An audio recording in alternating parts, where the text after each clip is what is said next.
The divorce papers sit on my kitchen counter like architectural drawings for a demolished building. Final, stamped, irreversible.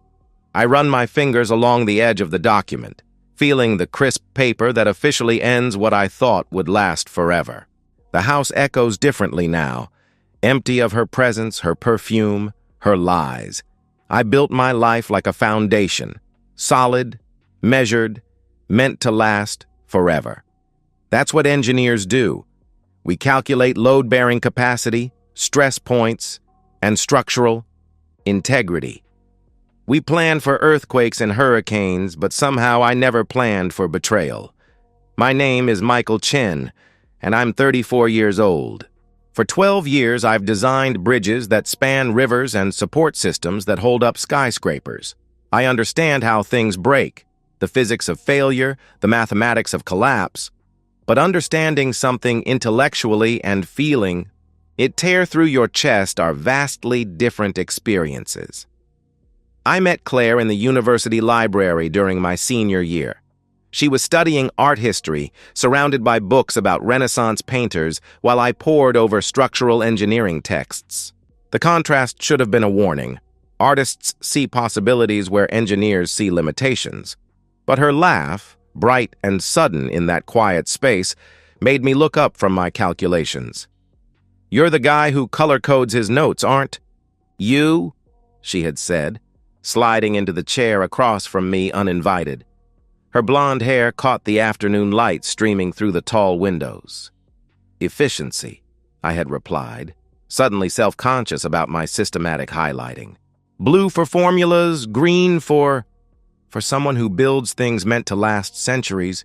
You seem pretty fragile," she had interrupted, that smile playing at the corner of her mouth. We dated for 3 years before I proposed. Methodical, careful, following the blueprint I'd drawn for my life. Good job, stable income, down payment saved for a house. Check, check, check. The proposal itself was engineered for perfection. Sunset at the beach, photographer hidden in the dunes, a ring I'd, spent months selecting based on clarity, cut, and her subtle hints. Her father, Richard, insisted on the prenup. I remember sitting in his study, the walls lined with legal books and pictures of Claire through the years, gap-toothed elementary school photos, high school graduation, college acceptance letter framed like a trophy. "Nothing personal, Michael," he had said, sliding the document across his mahogany desk. "But I've seen too many marriages implode. This protects both of you." The adultery clause seemed almost insulting then. Complete forfeiture of marital assets, no alimony, no claims on premarital property. I had signed it without hesitation, even made a joke about it. "Guess I better stay faithful," I had laughed. Claire had laughed too, squeezing my hand under the table. 7 years. That's how long our foundation held before the first cracks appeared. It started with small things, the kind of hairline fractures you might miss if you weren't trained to spot structural weakness. Coming home an hour late from yoga class, her.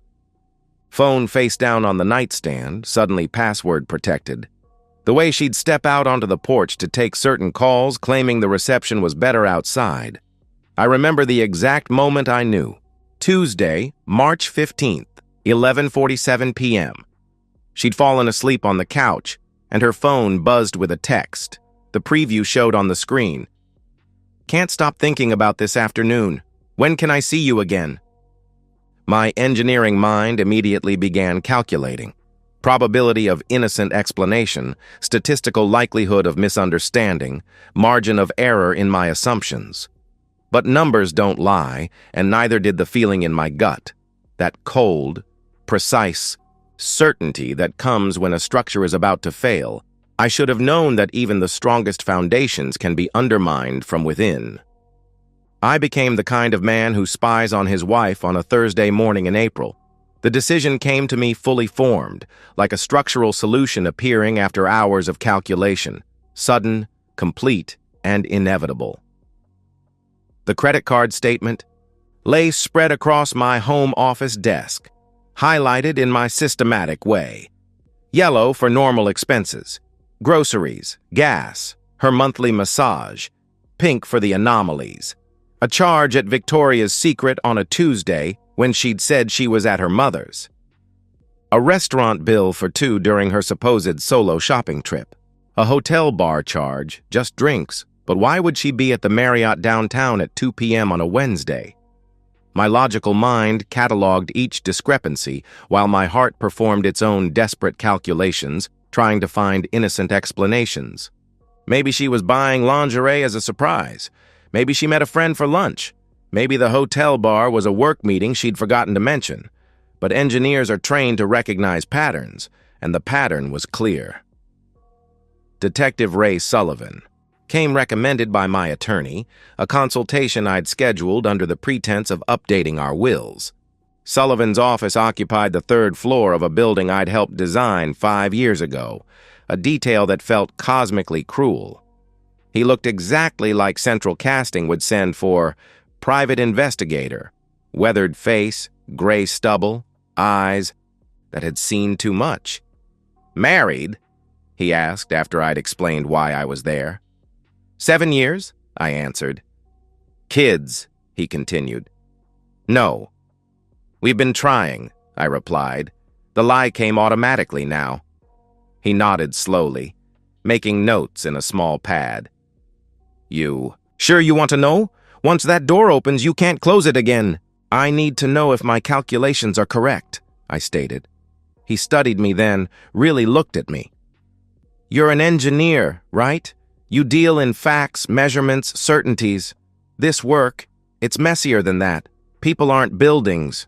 They don't collapse predictably." "But they do collapse," I said firmly. "Yeah," he agreed, sliding a contract across the desk. "They do." The next 3 weeks transformed me. I became hyper-aware of everything. The exact time Claire left for work, the mileage on her car, the frequency of her phone notifications. I documented it all in a spreadsheet, color-coded and cross-referenced. Tuesday, left at 8:15 instead of usual 8. Thursday, 47 miles on the odometer for a trip to the gym that should have been 12 miles round trip. Saturday, phone rang 4 times, all declined after 1 ring.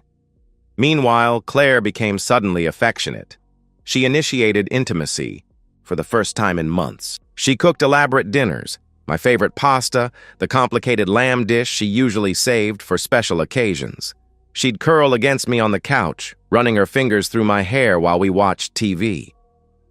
"We should talk about the baby thing," she said one night, her head on my chest. "I think I'm ready. Are you?" My body tensed involuntarily. 3 weeks ago, she could barely look at me. Now she wanted to create life together? My engineering mind recognized this pattern too. Overcompensation, like adding extra support beams to hide structural damage. "I actually hurt my back at work," I lied, the words coming out measured and calm. "Doctor says no heavy lifting or strenuous activity for a few weeks." "Oh, baby, why didn't you tell me?" she asked, her concern seeming genuine. But then again, so had her love. "Didn't want to worry you," I replied. She kissed my forehead and I smelled a cologne that wasn't mine. Faint, almost imperceptible, but there. Another data point from my spreadsheet. That night, unable to sleep, I stood in our bedroom doorway watching her. She looked peaceful, innocent even. Her blonde hair spread across the pillow we'd picked out together at Bed Bath & Beyond, debating thread counts and firmness levels like they mattered. How many times had another man run his fingers through that hair? How many lies had those lips whispered? My phone vibrated, a text from Sullivan. "We need to meet. I have what you need, but you're not going to like it." I looked back at Claire, still sleeping peacefully, unaware that her world was built on a foundation I was about to demolish. For a moment, I felt the weight of what I was about to do. Not guilt, exactly, but a recognition of the approaching destruction. Then I thought about the cologne, the lies, the systematic deception, and my resolve hardened like concrete. Tomorrow I would know everything, and then I would act. The diner Sullivan chose was deliberately mundane, cracked vinyl booths, coffee that tasted like motor oil, the kind of place where no one looked up when you walked in. He was already there when I arrived, a manila envelope on the table between his coffee cup and untouched pie. "Before I show you this," he said, not bothering with pleasantries, "I need to know you're prepared. This isn't speculation anymore." "I'm an engineer," I replied, sliding into the booth. "I deal in facts." He pushed the envelope across the Formica table. "Then here are your facts." The photographs were high resolution, time-stamped, merciless in their clarity. Claire entering the Marriott downtown at 1:47 p.m. Claire and a man in the lobby, his hand on the small of her back, possessive, familiar. The elevator, her looking up at him with an expression I recognized but hadn't seen directed at me in months. They were kissing before the doors closed. "Derek Matthews," Sullivan said, sliding a background report across. 36, marketing executive, recently divorced, moved back to town 6 months ago. Derek Matthews. The name hit me like a structural failure I should have predicted. Claire's college boyfriend, the one she'd dated before me, the one who'd broken her heart senior year when he'd taken a job in California without her. She'd mentioned running into him at a coffee shop back in January, just a casual comment over dinner about how weird it was to see him after all these years. January, 6 months ago. The timeline aligned perfectly with when the distance started. "There's more," Sullivan continued, his voice gentler now. "Hotel receipts going back 4 months, text messages. I have a contact at the phone company, and—" He paused, sliding. Another document across. Medical records. The pregnancy test result from 2 weeks ago. Positive. My mind went into overdrive, calculating dates, probabilities. We hadn't had intimacy in 2 months. I'd been tracking that too. Another data point. In the collapse of our marriage. But 3 weeks ago, she'd tried to initiate, right after this test, right after she knew. "The timeline," I started, "doesn't add up for you to be the father," Sullivan finished, "based on the medical records and your documentation of marital activities. Conception occurred during a period when your relationship was already strained." I studied the photographs again. Derek was handsome in that careless way, tall, athletic, the kind of man who probably never color-coded anything in his life. In one photo, taken through a restaurant window, Claire was laughing at something he'd said, her hand touching his, across the table. She looked happy. Genuinely, radiantly happy. "There's a pattern with him," Sullivan continued, pulling out another report. 3 relationships in the last 5 years, all ended when things got serious. One woman filed a restraining order after he disappeared when she told him she was pregnant. He paid her to drop it. "He's going to leave her," I said, the realization crystallizing. "Most likely." "Guy's got a history of running when responsibility shows up," Sullivan confirmed. I thought about Claire's recent affection, her sudden interest in having a baby. She wasn't trying to reconnect with me. She was trying to trick me into raising another man's child. The calculated cruelty of it made my chest tight. "The prenup I signed," I said, pulling out my phone to call my attorney. "There's an adultery clause," Sullivan nodded. "I've documented everything to hold up in court. Videos, photos, receipts, witness statements from hotel staff. It's airtight." I spent the next hour in my lawyer's office, reviewing the prenup Richard had insisted on all those years ago. Ironically, his protection for his daughter would be her undoing. Adultery meant forfeiture of all marital assets. The house, the investment accounts, even the car I'd bought her for her birthday. She'd get nothing except what she'd brought into the marriage, which was essentially nothing since Richard had paid for the wedding, but never actually given her the trust fund he'd always promised. "We can file immediately," my attorney said. "With this evidence, she won't even be able to contest it." "Not yet," I said, my mind working through the optimal sequence. "I want the papers ready, but I need to control the timing. Can you have a process server ready on my signal?" That evening, I came home to find Claire cooking dinner, salmon with that honey glaze I loved, candles on the table, jazz playing softly in the background. She'd choreographed the perfect romantic evening.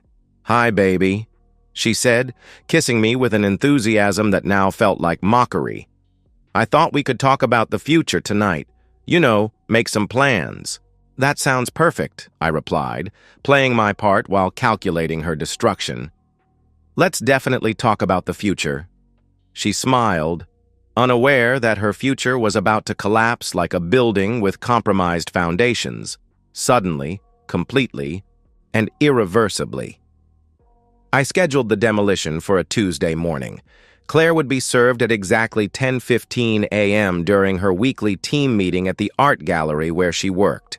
Maximum witnesses, minimal opportunity for escape. I'd taken the day off, positioning myself in my home office where I could watch the security footage from our doorbell camera on my laptop. The process server was punctual. 10:14 a.m. He entered the gallery. I imagined Claire's confusion when the receptionist called her from the meeting, her irritation at the interruption transforming into shock as the papers were placed in her hands. My phone rang at 10:18. Her photo flashed on the screen, the one from our wedding day, her smile radiant and seemingly genuine. I let it go to voicemail. She called 6 more times in rapid succession before switching to texts. "What is this?" "Michael, this is insane." "We need to talk now." "This has to be a mistake. Please answer your phone. I'm coming home." I moved to the living room, arranging my evidence on the coffee table. Photographs in chronological order, hotel receipts organized by date, phone records, highlighted and tabbed. The positive pregnancy test in its own folder, labeled simply Exhibit D. She burst through the door at 10:52, her face flushed, mascara already smearing.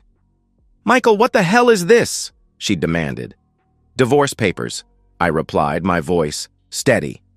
"I thought that was clear. This is crazy. You can't just... We need to talk about this," she protested. "We are talking. Have a seat," I said calmly. She remained standing, gripping the papers. "Adultery? Are you insane? I haven't..." "January 28th, I interrupted, sliding the first photograph across the table. "Marriott downtown, room 412. You told me you were shopping for your mother's birthday." Her face paled, but she rallied. "That's not... You had me followed?" she accused. "February 15th, I continued, placing another photo. "March 3rd, March 9th, 10th, and 11th while I was in Chicago." I laid them out like playing cards, each one another nail in the coffin of her deception. "You don't understand," she started, her voice shifting to desperation. "It didn't mean anything." "April 2nd, I said, placing the medical record on top of the photos. "Positive pregnancy test. Interesting timing, considering we haven't been intimate since February. I have that documented, too, if you'd like to see the spreadsheet." She sank onto the couch, the papers crumpling in her grip. "Michael, please. Let me explain." "Explain what? How you tried to trick me into raising Derek Matthews' child?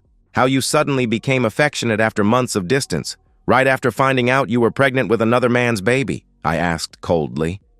"It might be yours," she said weakly. "According to my records, we last had relations on February 2nd, I stated coldly. "The medical evidence shows conception occurred in mid-March, so unless we're discussing immaculate conception, that child isn't mine." Her face crumbled completely. "Derek doesn't... He won't..." she stammered. "Return your calls?" "No, I imagine he won't. He left town yesterday, according to my investigator. Transferred to the Seattle office. Funny how that happened right after he learned about your pregnancy," I informed her. She pulled out her phone with shaking hands, calling Derek. It went straight to voicemail. She tried again. And again. Each unanswered call, another crack in her composure. "The prenup your father insisted on," I continued, my voice clinical, "is very clear about adultery. You forfeit all claims to marital assets. The house, the accounts, the car, all mine. You'll need to be out by Friday." "Friday? Michael, please, I have nowhere to go." she pleaded. Your parents' house, I assume. I've already sent them copies of the evidence, so they're aware of the situation, I stated matter-of-factly.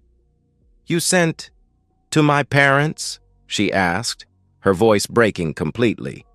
Your father needed to understand why his precious prenup was being activated. He was quite thorough with that adultery clause, almost like he suspected his daughter might be capable of this, I replied. She tried everything then, tears, promises, even attempting seduction, reaching for my hand. I pulled away, standing up. Michael, I love you. It was a mistake. We can work through this. Couples therapy, she begged. With whose money? You have none. Your gallery job pays barely above minimum wage. Derek's gone. Your parents are mortified. And you're pregnant with a child whose father abandoned you the moment responsibility appeared, I said harshly. You're cruel, she whispered. No, I replied, gathering the evidence back into neat folders. I'm precise. There's a difference. Your belongings will be packed by a moving service on Thursday. Any items of disputed ownership will be itemized and reviewed by attorneys. I walked to my office, leaving her sobbing on the couch. Through the door, I could hear her calling Derek again, leaving increasingly desperate voicemails. Then her mother. Then friends, trying to find someone, anyone, who would take her side. By evening, she was gone, a single suitcase in her hand. She tried one more time at the door. I'm sorry, she said. I know it doesn't matter, but I'm sorry. You're right, I said, closing the door. It doesn't matter. Through the window, I watched her load the suitcase into her car, the one she'd have to return by Friday. Her movements were mechanical, defeated. The confident woman who'd tried to deceive me into raising another man's child was gone, replaced by someone facing the complete demolition of the life she'd built on lies. The house felt different with her gone, structurally the same but fundamentally altered, like a building after renovation. I walked through each room, already planning the changes I'd make. New furniture, new paint. Everything she'd touched would be replaced, renovated, made mine again. 6 months later, I received the text from my former mother-in-law, Margaret. It was brief, almost formal. Claire delivered a healthy boy yesterday. Thought you should know. I stared at the message for a moment, then archived it. The boy would be Derek's son, carrying his genetics and his father's legacy of abandonment. According to my attorney, Derek had returned to town just long enough to sign away his parental rights, a legal maneuver that freed him from child support obligations in exchange for no custody claims. He disappeared again immediately after, taking a job in London this time, an ocean between him and his responsibilities. House had been transformed in the months since Claire left. I'd hired contractors, redesigned the entire space with an engineer's efficiency. The walls she'd painted warm yellows were now clean grays and whites. The cluttered art she'd loved replaced with architectural photographs. Every trace of her. Presents systematically removed and renovated. My sister Janet visited on a Saturday afternoon, walking through the renovated space with obvious concern. It looks like a magazine, she said, running her hand along the pristine granite countertop. Beautiful, but what? I asked. Cold, Michael. It looks cold, she replied. We sat in the redesigned living room, afternoon light streaming through. Windows I'd had enlarged for better structural symmetry. Janet had been supportive throughout the divorce, but I could see questions forming behind her careful expression. Do you ever think? She started, then paused, choosing her words carefully. Do you ever wonder if you were too calculated about it all? She tried to make me raise another man's child, I responded. I know, and that's unforgivable. But the way you dismantled her life, piece by piece, it was so methodical, so... She hesitated. Effective? I suggested. I was going to say cruel, she corrected. I considered this, looking around my perfectly ordered space. Engineers solve problems, Janet. She was a problem. I solved it. She was your wife, she reminded me. No, I corrected. She was someone pretending to be my wife while f***ing her ex-boyfriend and planning to defraud me into raising his child. The woman I married never existed. Janet sighed but didn't argue further. After she left, I stood in my kitchen looking at the space where Claire used to make her morning coffee, always leaving grounds scattered on the counter despite my repeated requests for cleanliness. The memory felt distant, like reviewing old blueprints for a demolished building. Through social media, which I checked periodically with professional detachment, I tracked Claire's collapse. She'd moved back with her parents, their retirement, now complicated by an unexpected dependent and a newborn. Her gallery job hadn't survived the scandal. Small towns have long memories for adultery, especially when it involves prominent families. The photos she posted were telling in their forced optimism. Her holding the baby, Thomas apparently, with captions about blessed and everything happens for a reason.